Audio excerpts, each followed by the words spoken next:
Aquí es la glutamina sintetasa. Glutamina sintetasa. Entonces, vamos a ver, si ya tenemos ese contexto claro, vamos a ver lo que sucede.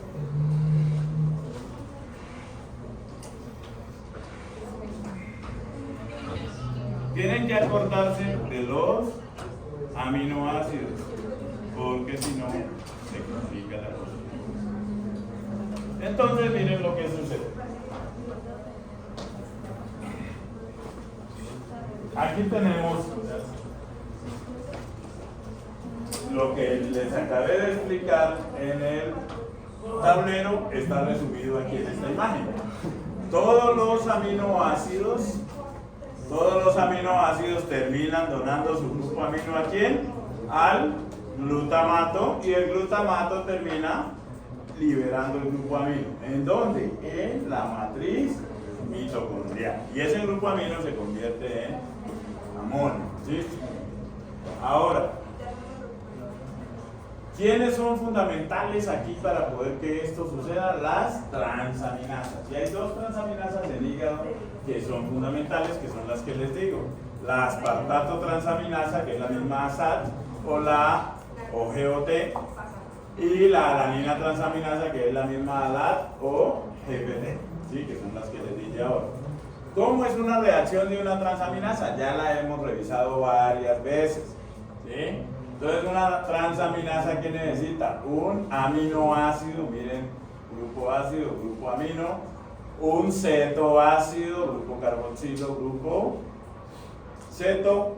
La transaminasa que hace, el amino del aminoácido se lo pasa al cetoácido y, pues lógicamente, donde estaba el amino se le pone un ceto, y entonces, como resultado que obtenemos, un aminoácido 2 y un cetoácido 2. ¿Ok? Entonces, como ya todos los aminoácidos, gracias a la acción de las transaminasas, donaron su grupo amino al alfa-cetoglutarato y este se convirtió en glutamato, entonces viene aquí la glutamato deshidrogenasa. ¿Por qué se le llama deshidrogenasa? Porque es una enzima que en la reacción de desaminación necesita un agente oxidante. Y ese agente oxidante puede ser el NAD o puede ser el NADP. Ella utiliza cualquiera de los dos sin ningún problema.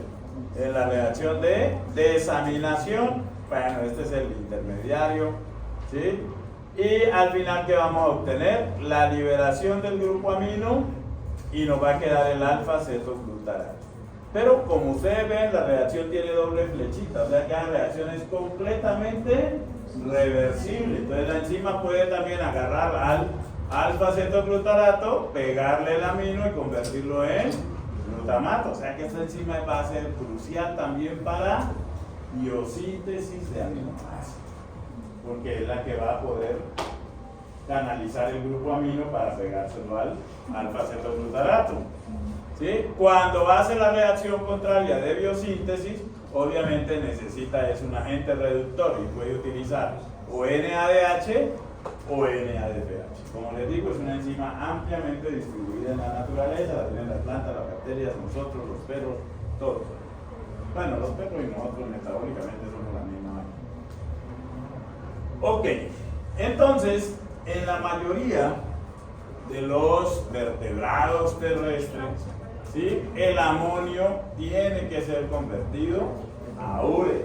Resulta que hay tres formas que tienen los vertebrados, los animales, de eliminar amonio, porque el amonio en altas concentraciones es tóxico. Bueno, cuando lean el artículo de hiperamonemia se van a dar cuenta de lo gran tóxico que es. Entonces, hay organismos que eliminan aminos, ¿sí? Que eliminan el grupo amino en forma de amonio, y entonces a los que liberan el grupo amino en forma de amonio se les llama aminotélicos. ¿Sí? Hay organismos que eliminan el grupo amino como amonio nomás, ya no le hacen ninguna modificación, a eso se les llama aminotélicos. ¿Sí? Ahí están, por ejemplo, todos los invertebrados marinos, los pulpos, las medusas, los calamares, ¿sí? Esos son aminotélicos. ¿Pero qué creen? Nosotros también, porque nosotros también liberamos amonio como amonio. ¿Cuánto? A poquito, pero igual, liberamos amonio como amonio. Hay otros animales que liberan el amonio en forma de urea. O sea, convierten el amonio en urea. ¿Listo? A esos, ¿cómo se les llama? Urotélicos. ¿Sí? Y en urotélicos pues están básicamente todos los mamíferos, ¿sí? Son urotélicos. Pues nosotros estamos allí, entonces somos también urotélicos. ¿Listo? Y hay organismos que liberan el nitrógeno en forma de ácido úrico. Y se les dice uricotélicos. Y en ese grupo de los uricotélicos, pues los más abundantes son las aves. ¿Sí? Entonces, ¿qué creen? Nosotros también somos uricotélicos. También eliminamos ácido úrico. O sea que nosotros somos de los tres: aminotélico, urotélicos y uricotélicos. Pero ¿en cuál es la forma como más eliminamos nitrógeno? En forma de urea, pero también amonio. Entonces, ¿la idea cuál es? Lo que les pinté ahorita en el tablero está resumido aquí. Miren, los aminoácidos, los 20, por acción de transaminasas específicas, le donan el grupo amino al alfa-cetoglutarato. Al final, ¿qué es el alfa-cetoglutarato? Pues se puede utilizar como intermediarios el piruvato, el oxalacetato, pero al final terminan dándoselo al alfa-cetoglutarato. ¿Sí? Entonces, el aminoácido que donó el grupo amino queda convertido en un ¿qué? En un cetoácido. ¿Listo? Que es el esqueleto carbonado. El alfa-cetoglutarato queda convertido en glutamato. El glutamato, por acción de la glutamato deshidrogenasa, entonces libera el amonio y nos queda de nuevo alfa-cetoglutarato. ¿Y qué hacemos con este amonio? Lo metemos al ciclo de la urea y lo convertimos en urea. ¿Listo? Y de esa manera es como funcionamos. Entonces vamos a ver cómo se da eso.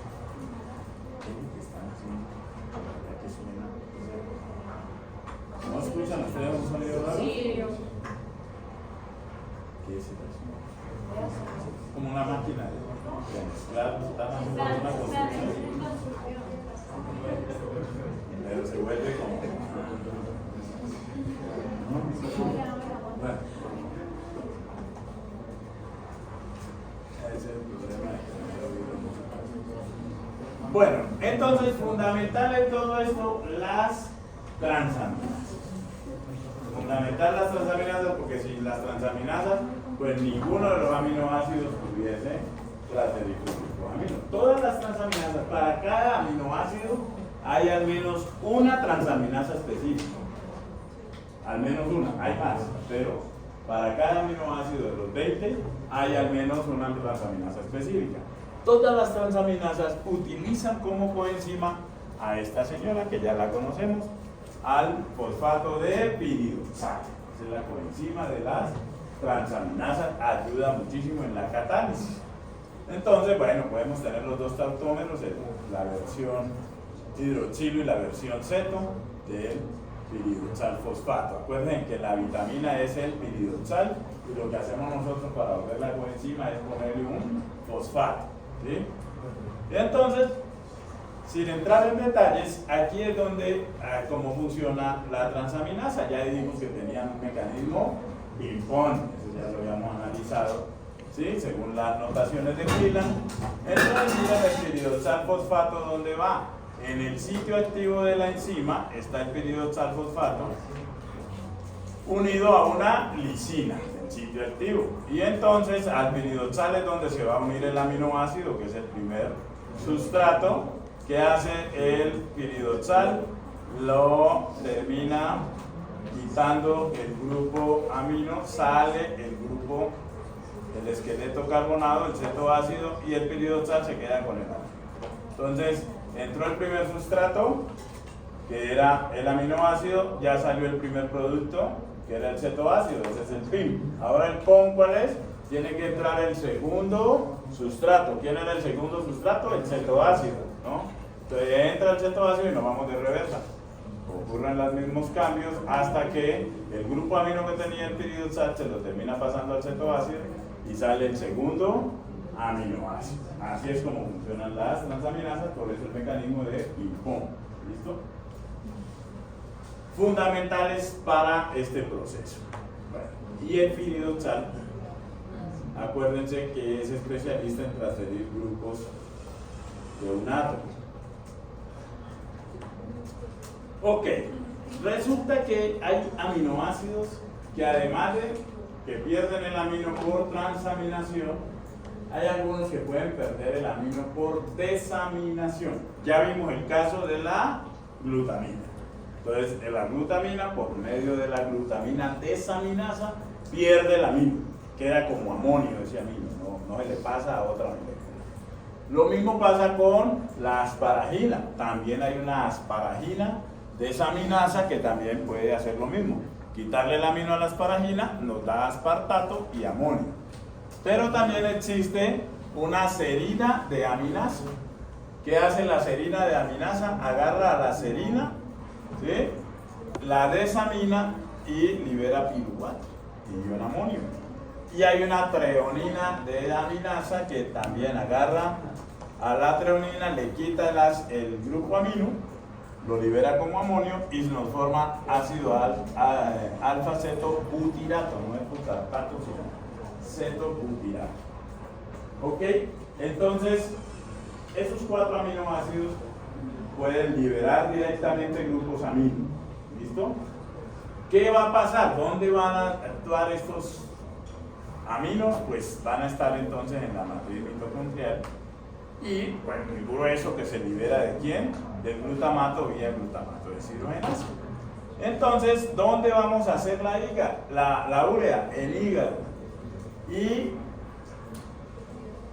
la alanina, pues es una de las moléculas que lleva nitrógeno hasta hígado, lo que ya vimos. Entonces, por transaminación, la alanina y le termina pasando el grupo amino al alfa-cetoglutarato y forma glutamato. Entonces, ese amino tenemos que convertirlo en urea, que es la forma como eliminamos nitrógeno la mayoría de los mamíferos, de los vertebrados terrestres. Bueno, el ciclo de la urea, ¿dónde ocurre? Aquí. ¿Y en qué consiste? Entonces, este es un ciclo un poquito raro, porque parte del ciclo ocurre en la matriz mitocondrial, pero la otra parte del ciclo ocurre en citoplasma. ¿Listo? Entonces, en la matriz mitocondrial que tenemos, estamos por aquí. Ya liberamos el amonio, ya sea proveniente de serina, de treonina, de asparagina, de glutamina o el grueso que viene de glutamato. Eso está sucediendo ¿dónde? En la matriz mitocondrial. Ahora ese amonio se va a unir con CO2 y va a formar un compuesto que se llama carbamilfosfato.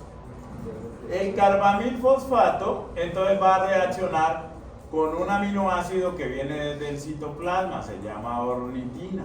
La ornitina es un alfa-aminoácido, ¿sí?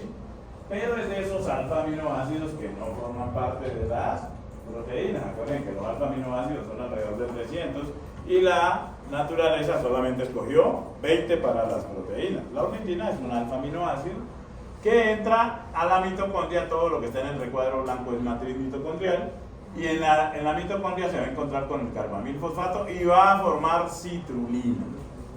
¿Y quién es la citrulina? Otro alfa-aminoácido de esos que no fueron escogidos entre los 20. ¿Listo? Y entonces la citrulina, que se forma en la matriz, ahora sale al citoplasma, y en el citoplasma la citrulina se va a unir con un aspartato. Cuando se unen estos dos, se forma una molécula grandotota e inestable que se llama el arginino succinato. como les digo, es inestable. ¿Y todo qué pasa con toda molécula inestable? Se va a romper, y efectivamente esta no es la excepción. Se rompe y da origen ¿a quién? A fumarato, estamos en citoplasma, ¿sí? Y a arginina. Miren que podemos producir arginina. Este es el camino para hacer arginina, la ruta de biosíntesis. Y fumarato. ¿El fumarato qué pasa? Pues se convierte en malato, y el malato entra a la mitocondria de nuevo, y se utiliza. Y nos quedó arginina. Y esta arginina viene una enzima que le quita el grupo guanidinio a la arginina y lo libera en forma de urea. Y entonces la arginina, cuando pierde su grupo guanidinio, termina convertida en ornitina, que vuelve y juega, entra carbamil fosfato y chun chun, chun chun, chun chun. ¿Y qué es lo que va saliendo siempre? Urea, fumarato, que se recicla de nuevo, ¿sí? Y chun chun va saliendo esto. Entonces esa es la forma como producimos urea, pero el ciclo de la urea también es la ruta metabólica para hacer arginina. Por eso es que la arginina no está dentro de los aminoácidos esenciales. Hay unos libros desactualizados donde ustedes van a encontrar que aminoácidos esenciales, entonces ponen la arginina. No, arginina podemos hacer. ¿Por qué anteriormente se colocaba la arginina dentro del grupo de aminoácidos esenciales? Por una razón. Porque cuando estamos en etapa de crecimiento, ¿sí? Ustedes siguen en esa etapa, pero estaban todavía en más crecimiento, ¿sí? ¿Qué sucede? La cantidad de arginina que necesitamos supera la que producimos. Entonces hay que compensar con la arginina de la dieta, pero sí podemos hacer arginina. Ok, bueno, esa es de manera general el ciclo. Entonces ahora sí vamos a ver las enzimas, porque este sí lo vamos a ver en detalle. Entonces, lo primero es la formación de carbamil fosfato. ¿Cómo vamos a hacer el carbamil fosfato? La enzima encargada de hacer carbamil fosfato se llama carbamil fosfato sintetasa 1. ¿Listo? 1. ¿Dónde está esa enzima? Está en el citoplasma. ¿Ella qué necesita para poder hacer carbamil fosfato? En la mitocondria, perdón.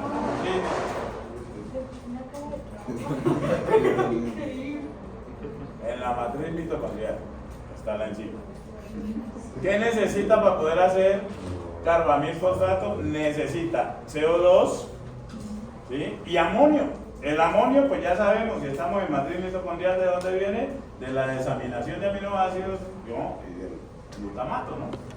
La glutamato deshidrogenasa. Entonces, la carbamil fosfato sintetasa hace una primera reacción en la que agarra el bicarbonato y lo activa. A ese CO2 con un ATP lo activa y lo convierte en carboxifosfato.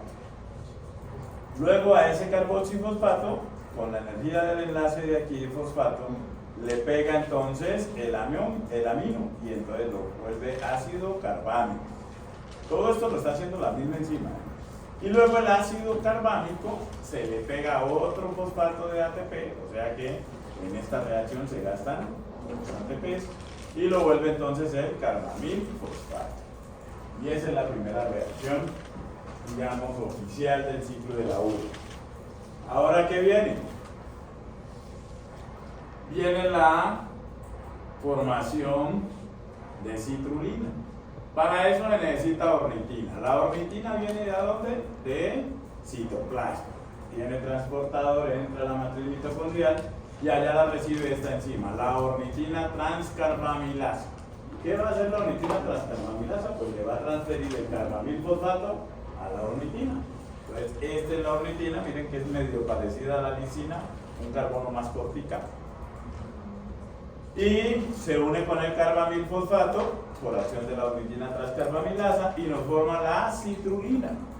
La citrulina es medio parecida a la arginina, solamente que más chiquita, un carbono más chica también. Pero es un alfa aminoácido, ambos son alfa aminoácidos que no forman parte de las proteínas. Entonces, tenemos la citrulina. Ahora la citrulina sale de la mitocondria. Hasta ahí eran las reacciones en mitocondria. Y la citrulina al salir va a llegar a citoplasma. Ahorita estamos acá en citoplasma. ¿Listo? Entonces, en citoplasma la citrulina se va a condensar con el aspartato. Eso lo hace esta señora, la arginino succinato sintetasa. Porque el compuesto que se va a formar, miren lo que es bien grandote, y se llama arginino succinato. Para poder hacer el arginino succinato hay que gastar 2 ATP. ¿Por qué 2? Porque un ATP se va a excindir hasta AMP y pirofosfato. Entonces cuentan como 2. ¿Listo? Y se forma el arginino succinato, que es la molécula que les digo que es bastante inestable. Entonces, ¿hasta ahí cuántos ATPs íbamos gastando? 4 ATPs. Ahora, ¿qué viene? Como este señor es inestable, pues se va a romper. ¿Listo? Entonces, ¿quién se encarga de romper al arginino succinato? La arginino succinasa. ¿Y la arginino succinasa qué tipo de enzima es? Es una liasa. Entonces viene y rompe aquí, miren, donde está señalando la manito, ahí rompe. Y entonces, miren, se fue el fumarato, estamos en citoplasma, se convierte en malato, y luego el malato entra a la mitocondria y vuelve fuera, ¿no? Y nos queda arginina. Este de acá, este carbono unido a esos 3 aminos es lo que conocemos con el nombre de grupo guanidínico. ¿Listo? Entonces ahora viene la arginasa. La arginasa es una hidrolasa que ¿qué va a hacer? Va a cortar aquí, miren. Corta aquí. Y si corta aquí, entonces me va a quedar de nuevo ornitina y la urea. ¿Sí? El hidrógeno, el oxígeno del agua lo utiliza pues para pegárselo aquí al carbono y los 2 aminos y formar la urea. Y pues acabamos de dar la vuelta, porque ya volvimos a ornitina. Ustedes miren que es un ciclo chiquito, ¿no? Pero supremamente importante. Entonces la ornitina vuelve a entrar a la matriz mitocondrial y vuelve y juega y chun chun, chun chun, chun chun. ¿Listo? Entonces hay una unión clara entre el ciclo de la urea y el ciclo de Krebs. ¿Sí? La molécula encargada de hacer esa unión entre ciclo de la urea y ciclo de Krebs es el arginino succinato. ¿Sí? ¿Por qué? Porque cuando el arginino succinato se rompe da fumarato, que va para el ciclo de Krebs, y arginina, que sigue en el ciclo de la urea. ¿Ok? Y entonces el señor aquí en la bicicleta es porque el arginino succinato hace como veces de la cadena, pues, para unir ciclo de la urea con ciclo de Krebs. ¿Ok? Perfecto. Ese es el ciclo de la urea. La enzima regulada en el ciclo de la urea, ¿sí?, se llama la carbamil fosfato sintetasa 1. Ese es el paso limitante. Entonces ustedes van a averiguar cómo se regula la carbamil fosfato sintetasa 1. Y también van a averiguar cómo se regula la glutamato de síntesis.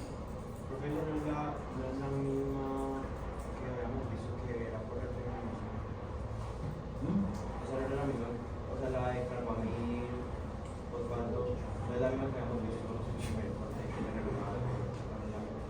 Ah, no, estás hablando de la aspartato transcarbamilasa. Esa es la próxima, ¿no?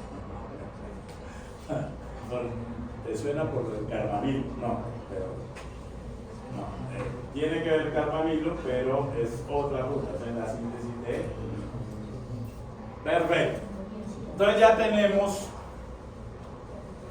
que la urea nos libera del amonio, pero nos quedaron entonces los esqueletos carbonados de los aminoácidos, ¿ok? Entonces, ¿qué esqueletos carbonados? Esos esqueletos carbonados van a entrar a diferentes rutas metabólicas, que esas son las que no vamos a ver en detalle, y van a ser convertidos en estos productos finales.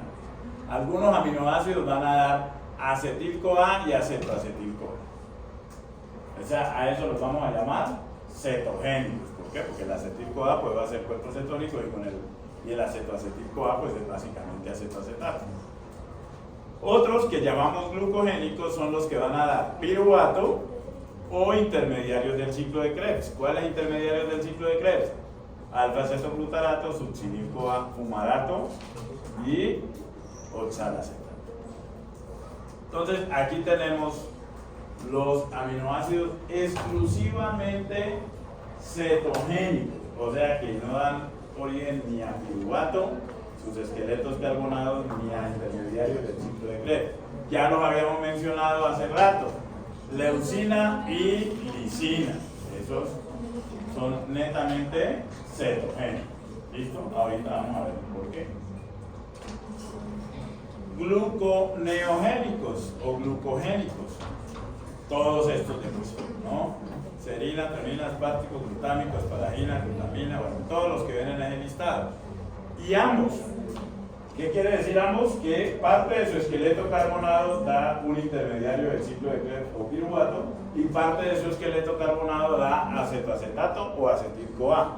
Ese es el caso de la isoleucina, de la fenilalanina, del triptófano y de la tirosina. Esos son básicamente los aromáticos y la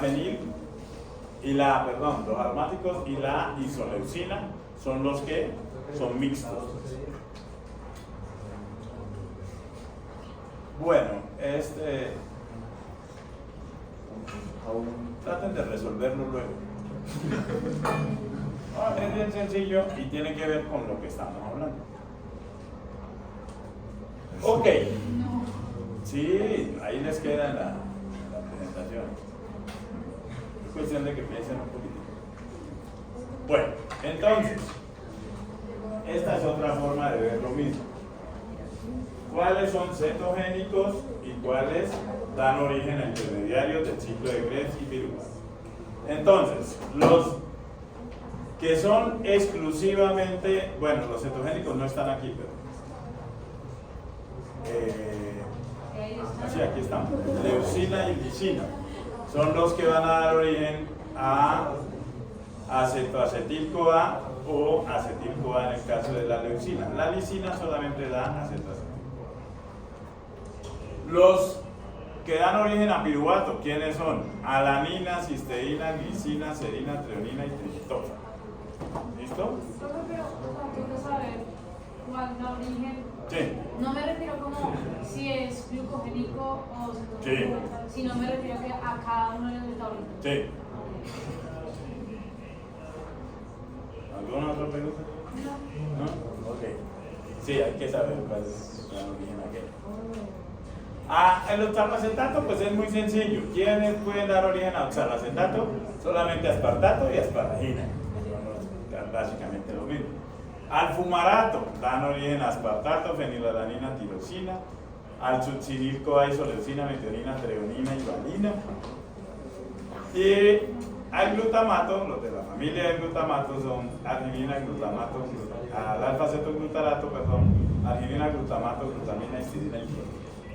Y los mixtos son fenilalanina, triptófano, tirosina e isoleucina, ¿no? Que dan origen, miren que el triptófano está aquí porque da origen a piruvato, pero miren que el triptófano está aquí y acá, puede dar origen también a acetoacetil-CoA y a acetil-CoA. ¿Listo?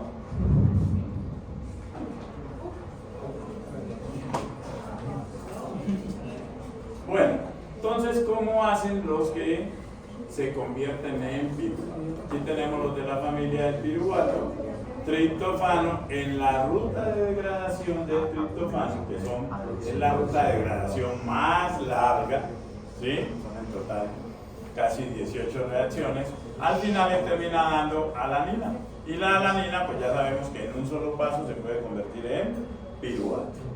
La serina ya vimos que se puede convertir a piruvato por desaminación. La glicina, ¿cómo se degrada? Se convierte en serina y luego la serina a piruvato. La cisteína, si pierde el glucotiol, entonces también se va a convertir en piruvato. La treonina va a dar aminoacetona, que se puede convertir en piruvato, o alfa-cetobutirato, que es el otro cetobácido. aspartato por transaminación da oxaloacetato, asparagina por acción de la asparagina desaminasa va a dar entonces aspartato, y el aspartato por transaminación pues va a dar origen a oxaloacetato. En el caso del alfa-cetoglutarato, ¿cuáles pueden dar alfa-cetoglutarato? Ya conocemos que en un solo paso el glutamato puede dar origen al alfa-cetoglutarato. La glutamina, por acción de la glutamina desaminasa, pues da origen también a glutamato.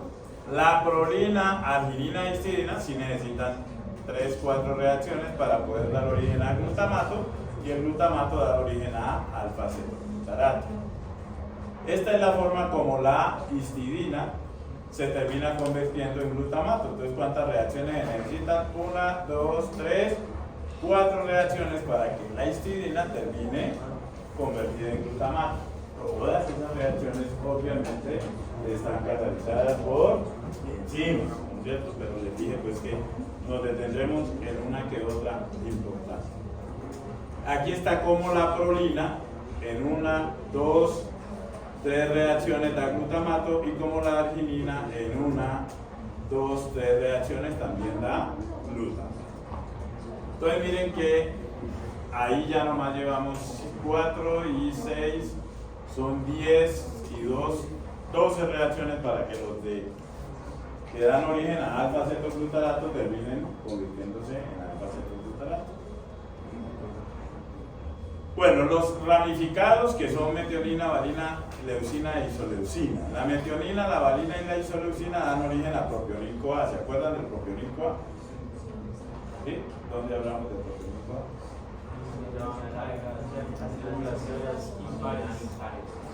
Exactamente, es el mismo propionil-CoA. Y dijimos que ese propionil-CoA terminaba convirtiéndose en ¿qué? ¿Que por qué era que podíamos convertirlo en glucosa? En succinil-CoA. Pues estos van a convertirse en propionil-CoA, que va a dar origen a metilmalonil-CoA, que se isomeriza a succinil. Por eso dan origen a succinil-CoA. En el caso de la metionina hay algo bien interesante, y es que la metionina, en el proceso de degradación de la metionina, se forma este intermediario que se llama la S-adenosilmetionina. O sea, aquí donde tiene el azufre, la metionina, se le pega un grupo metilo. ¿Quién le dona ese grupo metilo a la metionina? El metil tetrahidrofolato. Y entonces miren lo que le pasa a ese azufre. Se carga positivamente porque tiene 3 enlaces. ¿Listo? Y entonces es un azufre muy reactivo. Y resulta que esta molécula, el S-adenosilmetionina, porque tiene un adenosilo pues que se le ha pegado, se convierte en una molécula muy buena para donar grupos metilo. De hecho, es el principal donante de grupos metilo que tenemos en el organismo y es muy eficiente. Pero ¿de dónde recibió el metilo? Del metilén tetrahidrofolato, ¿no? Pero este es muy bueno para donar metilos. Y ya vamos a hablar un poquito de eso, ténganlo ahí presente. Se le conoce como SAN, S-adenosilmetionina. En el proceso de degradación, el S-adenosilmetionina entonces pierde el metilo, se convierte en S-adenosil-homocisteína y se libera entonces luego la homocisteína. ¿La homocisteína quién es? Es otro alfa-aminoácido parecido a la cisteína, pero un poquito más largo, un carbono más largo. Y es también de esos 20 aminoácidos que la naturaleza no escogió. Entonces la homocisteína ahora se va a condensar con la serina, se unen las dos y forman la cistationina, y la cistationina pierde una cisteína que sigue la ruta de degradación hasta piruvato, se forma entonces el alfa-cetobutirato que se convierte en propionil-CoA, y el propionil-CoA se va a convertir a succinil-CoA. ¿Listo? Aquí lo interesante es la formación de sangre. Bueno, estas son las reacciones de los aminoácidos ramificados como la leucina. Entonces miren, todas estas reacciones se tienen que dar para poder que la leucina, el esqueleto carbonado, miren lo que termina convertido. en acetil-CoA y en acetato. Por eso la leucina no es gluconeogénico, porque al final de su degradación lo que vamos a obtener es acetato y acetil-CoA. Bueno, en el caso de la fenilalanina hay una situación, y es que la fenilalanina es un aminoácido esencial, ¿cierto? Bueno, la leucina también, pero para poder hacer tirosina necesitamos fenilalanina. Y tenemos una enzima que coge a la fenilalanina y le pone el grupo hidroxilo. ¿Y cómo se llama esa enzima? Fenilalanina hidroxilasa. ¿Listo? Entonces, para que la fenilalanina hidroxilasa haga esto, necesita esta coenzima, la tetrahidrosterina, que se obtiene del ácido fólico. ¿Sí? Y entonces con esta se nos va a formar la tirosina. O sea que nosotros, esta es la tetrahidrosterina que tiene con folato, ¿sí? Y es la que sirve de coenzima pues para esto. Esto lo tenemos que consumir en la dieta. No la manejamos propiamente como una vitamina, ¿sí? Pero sí como un accesorio de estos que ya habíamos mencionado. ¿Cuál es tetrahidrosterina. Ahí está, mira. ¿Listo? Bueno. Entonces, cuando ya la fenilalanina, por acción de la fenilalanina hidroxilasa, es convertida en tirosina, ahora viene el proceso de degradación. La tirosina es transaminada y se convierte en el ácido para-hidroxifenilpirúvico. El ácido para-hidroxifenilpirúvico, por acción de la la homogentizato oxidasa, ¿sí? Les dije pues que no le iba a mencionar la enzima. Se convierte en el ácido homogentísico y el ácido homogentísico en el ácido 4-maleico acetoacético y este en el fumaril acetoacético, y al final el fumaril acetoacético se rompe y nos da acetoacetato y fumarato. Por esa razón es que la fenilalanina y la tirosina son mixtos, o sea, son gluconeogénicos y también son cetogénicos, porque al final de la degradación de su esqueleto carbonado tenemos un intermediario del ciclo de Krebs que sirve para hacer oxaloacetato, el fumarato, y el acetoacetato que es cetogénico. ¿Listo? En cada paso de los que les estoy mostrando hay unas enzimas particulares, tengan eso presente, que ahora lo vamos a utilizar, bueno, ahora o en la próxima clase. El triptófano, este pues es el más grandote de todos los aminoácidos, por ende es el que su ruta de degradación pues obviamente involucra más reacciones. Miren, entonces el triptófano, miren, es convertido en esta N-quinureína, luego en quinureína, y miren que por aquí donde está sale una alanina. O sea, a partir de la degradación del triptófano, aquí salió una alanina. Y la alanina, ¿cómo se va a degradar? Pues se transamina y va a dar origen a piruvato. O sea que el triptófano da origen a piruvato. Pero el resto del triptófano, que no se había degradado, sigue esta ruta 11 reacciones más por acá para dar origen entonces ¿a quién? Al acetato. Por eso es que el triptófano también es mixto, porque por un lado da origen a piruvato y por el otro lado a acetato. Ok. Lastimosamente en este tiempito no les alcanzo a contar esto, y esto me gusta contárselos bien porque es, digamos, la parte de aplicación. Como ustedes pudieron ver, entonces son muchas reacciones, digo que no hablamos de todos los aminoácidos, hablamos de algunos, y cada paso de esos tiene una enzima en particular. Pues como son enzimas y esas vienen codificadas en el DNA, pues ocurren mutaciones. Y con esas mutaciones esas enzimas no van a funcionar bien. Y si no funciona alguna de esas enzimas, pues esas rutas se van a frenar. Y eso es lo que nos va a generar lo que conocemos como aminoacidopatías, ¿sí? Y son parte de los errores innatos del metabolismo. Entonces, en la próxima clase les hablo de los errores innatos del metabolismo y hacemos biosíntesis de aminoácidos. ¿Listo? Bueno, chao.